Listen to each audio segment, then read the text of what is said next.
رمضان تجلى وابتسم طوبى للعبد إذا اغتنما رمضان تجلى وابتسم طوبى للعبد إذا اغتنما الله مولاه بمن التزم طوبى للنفس بتقواها. Assalamualaikum warahmatullahi wabarakatuh. Hamdan wa syukran lillah, sholatan wa salaman ala rasulillah, la nabiyya ba'dah, amma ba'd. Pemirsa UM Channel dimanapun Anda berada, semoga diberikan rahmat oleh Allah Subhanahu wa Ta'ala. Seandainya Allah Subhanahu wa Ta'ala menghukumkan atas segala apa dosa yang telah kita perbuat, maka niscaya dapat dikatakan bahwasanya tidak akan ada makhluk yang dapat hidup di muka bumi ini.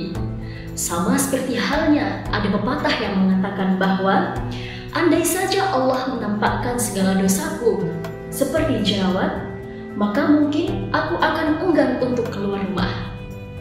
Maka dari itu pemirsa, dalam kesempatan yang penuh ukhuwah ini, juga bertepatan dengan bulan Ramadan yang penuh maghfirah ini, izinkanlah saya membawakan tausiah yang bertajuk Begitu Besar Kasih Sayang Allah untuk menutupi semua dosa dan aibku di masa lalu.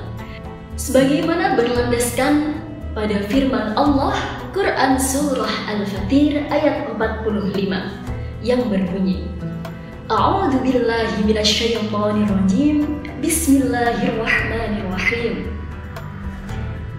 Walau yu'akhidullahu an-nasa bima kasabu ma taraka 'ala dhahriha min dabbah walakin yu'akhiruhum ila ajalin musamma فَإِذَا جَاءَ أَجَلُهُمْ فَإِنَّ اللَّهَ كَانَ بِعِبَادِهِ بَصِيرًا.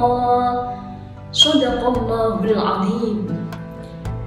Jadi, berlandaskan ayat tersebut bahwasanya Allah tidak ingin menghukumkan atas kita atas dosa dan kesalahan yang telah kita perbuat.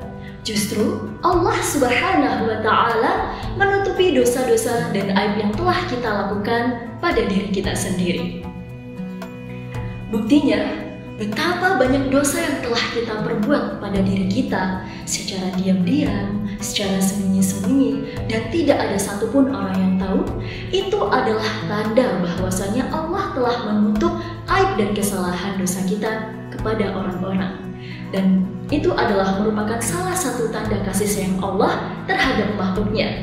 Dan begitu pula Allah telah memberikan ruang dan kesempatan untuk makhluknya dan membukakan pintu taubat selebar-lebarnya. Akan tetapi, jika kita melirik lingkungan sekitar, bahwasanya banyak sekali yang umbar-umbar yang mengekspos aib dan dosa-dosa yang telah mereka lakukan. Seperti misalnya, aku telah melakukan dosa ini dan itu dengan siapa dan di mana. Dan hal inilah yang sangat tidak disukai oleh Allah Subhanahu wa Ta'ala. Sebagaimana Rasulullah Shallallahu Alaihi Wasallam bersabda, La yuhibbullahul mujahirun. Allah Subhanahu wa Ta'ala tidak menyukai orang yang berbangga-bangga dan terang-terangan melakukan perbuatan dosa. Makanya pemirsa, jikalau Allah Subhanahu wa Ta'ala telah menutupi dosa dan aib yang telah kita lakukan di masa lalu, maka janganlah sekali-kali kita mengumbarkannya kepada orang lain. Dan juga orang lain tidak perlu dan tidak ada hak untuk mempertanyakannya, dan begitu pula kita juga tidak ada hak untuk menjawabnya.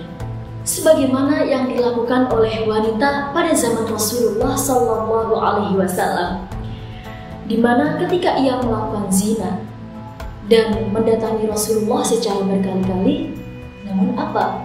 Rasulullah pun tidak pernah menjawab ataupun memberikan respon sedikit pun kepadanya. Begitu enggan Rasulullah memberikan jawaban dan responnya kepada wanita tersebut, hingga pada akhirnya Rasulullah pun menjawab wanita tersebut dengan kata-kata, "Sudah, lahirkanlah saja dulu." Begitu enggan Rasulullah melihat wanita ini datang lagi terhadap beliau. Jikalau kalian sudah mau bertaubat, maka cukup bertaubatlah kepada Allah Subhanahu wa Ta'ala. Tidak perlu mengumbar-umbar aib dan dosa kalian terhadap siapapun. Begitupun terhadap guru kalian, saudara kalian, teman kalian, bestie kalian, atau siapapun itu. Karena Allah melarang dan tidak menyukai orang-orang yang terlalu mengumbar-umbar aib dan dosa yang telah mereka perbuat. Dikarenakan hanya Allah dan diri kita sendirilah yang patut dan perlu tahu akan aib dan dosa yang telah kita perbuat. Dan cukuplah kita bertaubat kepada Allah Subhanahu wa Ta'ala, dan insya Allah Allah Subhanahu wa Ta'ala ialah Zat yang Maha Pengampun lagi Maha Penyayang atas apa dosa dan aib yang telah kita perbuat pada diri kita sendiri. Mungkin cukup sekian tausiah yang dapat saya sampaikan. Al-afwu minkum, wallahu a'lam bishawab. Wassalamualaikum warahmatullahi wabarakatuh. Tauhid.